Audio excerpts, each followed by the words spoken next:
থেকেই তাণ্ডব চালাবে রেমাল। শনিবার রাতে বঙ্গোপসাগরে জন্ম নিয়েছে ঘূর্ণিঝড় রেমাল। ধীরে ধীরে তা বাংলার দিকে ধেয়ে আসছে। রবিবারের মধ্যরাত্রেই সাগরদ্বীপ ও বাংলাদেশের খেপুপাড়ার মাঝে ল্যান্ডফল করতে পারে রেমাল।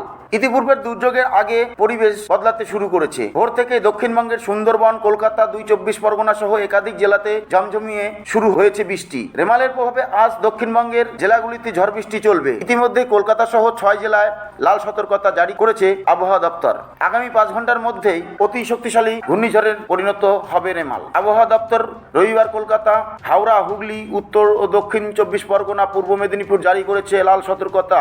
মহানগর সহ এই ৬ জেলাতেই অতি ভারী বৃষ্টি হতে পারে। আপডেট অনুযায়ী ২০ সেন্টিমিটারের বেশি বৃষ্টিপাতের সম্ভাবনা রয়েছে। এইসব জেলায় ঘন্টায় ৭০ থেকে ৮০ কিলোমিটার গতিতে বইতে পারে ঝড়। বিকেল ৫টার পর অতি প্রয়োজন ছাড়া বাড়ির বাইরে বেরোতে নিষেধাজ্ঞা জারি করেছে আবহাওয়া দপ্তর। দক্ষিণবঙ্গের একাধিক জায়গায় জারি হয়েছে কমলা সতর্কতা। ২ পরগনা ঘন্টায় ১১০ থেকে ১২০ কিলোমিটার গতিবেগে ঝড় বইতে পারে। কখনো কখনো সেই ঝড়ের গতি বৃদ্ধি পেয়ে ঘন্টায় হতে পারে ১৩০ কিলোমিটার। সাইক্লোনের প্রভাবে দক্ষিণবঙ্গের সমস্ত জেলাতেই হতে পারে ভারী বৃষ্টি। এরপর সোমবার কলকাতা, হাওড়া, হুগলি, উত্তর এবং দক্ষিণ ২৪ পরগনা, ২ বর্ধমান, বীরভূমে ভারী বৃষ্টির কমলা সতর্কতা জারি করা হয়েছে। নদিয়া এবং মুর্শিদাবাদে অতি ভারী বৃষ্টির লাল সতর্কতা জারি করেছে আলিপুর আবহাওয়া দপ্তর।